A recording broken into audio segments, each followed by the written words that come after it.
Yeah. demonstrative And then, and relative ano yung mga gagawin nila?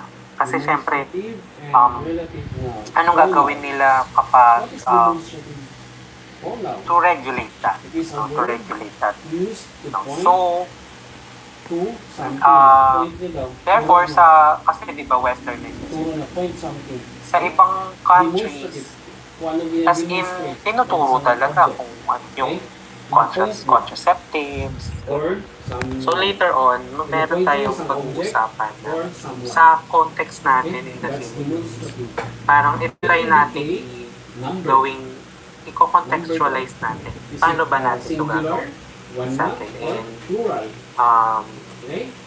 And I would also love to hear your thoughts. No, on this. And I will tell you what worked in other countries. But of course, kaya I'm opening this up. I'm telling you nga, yung sinasabi ko, mahirap siyang conversation because we also need to contextualize kung paano siya.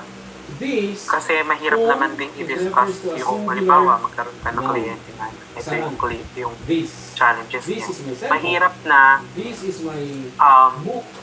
halimbawa, magsa-psychoeducation ka, tapos hindi ka komportable. Hindi ka pala komportable na pag-usapan siya. Kasi tingin mo, or sa culture natin, masyado pang bata. Para pag-usapan yung mga ganyan bagay. So, pag-usapan din natin kung ano yung kumbaga sa ating community. Ano yung mag-uwag.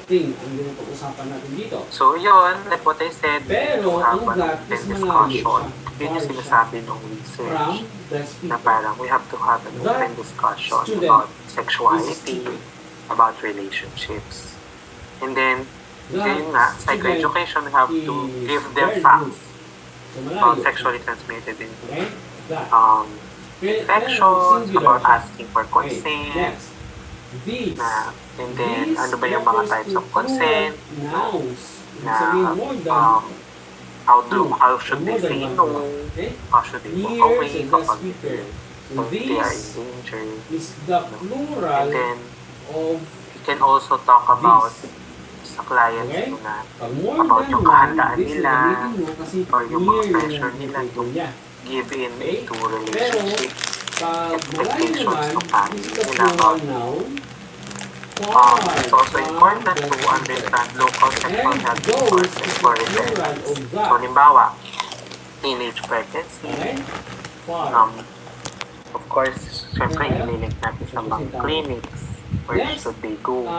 Pag nagsabi sa kid or yung teenager na yun nga, buntis sila, hindi nila sinabi sa parents. Of course, they know na it's part of, because they are minors, you have to tell parents. And then, you have to, kung wala silang alam na, kasi part of being a mental health coach is linking them to proper resources. So, alamin nyo po kung ano yung mga pwede nilang puntahan na clinics.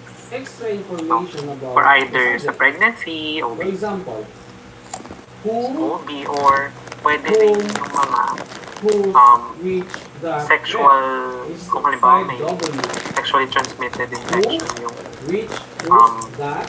teenager. So, saan yung mga malalapit na hubs around the area that you can refer to. So, you will also, it's best to include in the coaching sessions yung media safety. And then, also reaffirm them about what they feel about it or how they view themselves. If they're starting to question yung kanilang sexual identity, then your role as a mental health coach is to affirm or hear them and recognize how they view themselves. Especially if it does not concern or does not affect others. So ngayon, gusto ko po na I will put you into breakout rooms. And then, gusto ko po na pag-usapan nyo itong mga bagay na ito. Risk factors. Ano yung mga, kung bukod po sa mga na-mention ko, ano pa yung mga social, emotional, and environmental factors that can influence teens? Protective factors, sino yung mga pwedeng tumulong sa kanila? And then, Safe Three sex support. How can you fantastic provide slides. education on Which, contraception and ibig pregnancy? sabihin, So, ito na it po is a yung, thing. I've told you What is kung a ano thing? yung A pool. stand of CBT Pool about isa, it. But I'd thing like is a for thing. you to discuss among Next. yourselves kung ano yung Whose. pakiramdam nyo. Whose is the possessive Kaya nyo form gawin nasa mental of coach. who. Ibig sabihin, Reducing risk, so what strategies magpapareha help sila, this no? Pero decrease ito, risky possessive lang. behavior?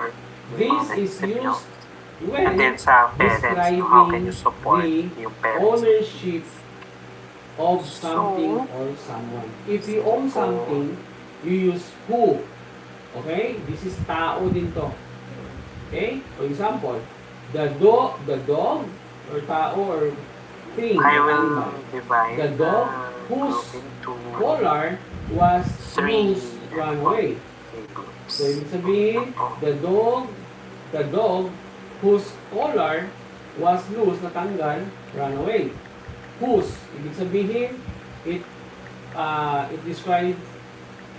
describes something or possessive, in possessive form. Okay? Next, that is used So it will be when great po if referring you to Daddy, people, hindi ko kabati na. animals, and things. Dito guro ka mo. turn on po no, your cameras kapag nandun na po kayo with your members po.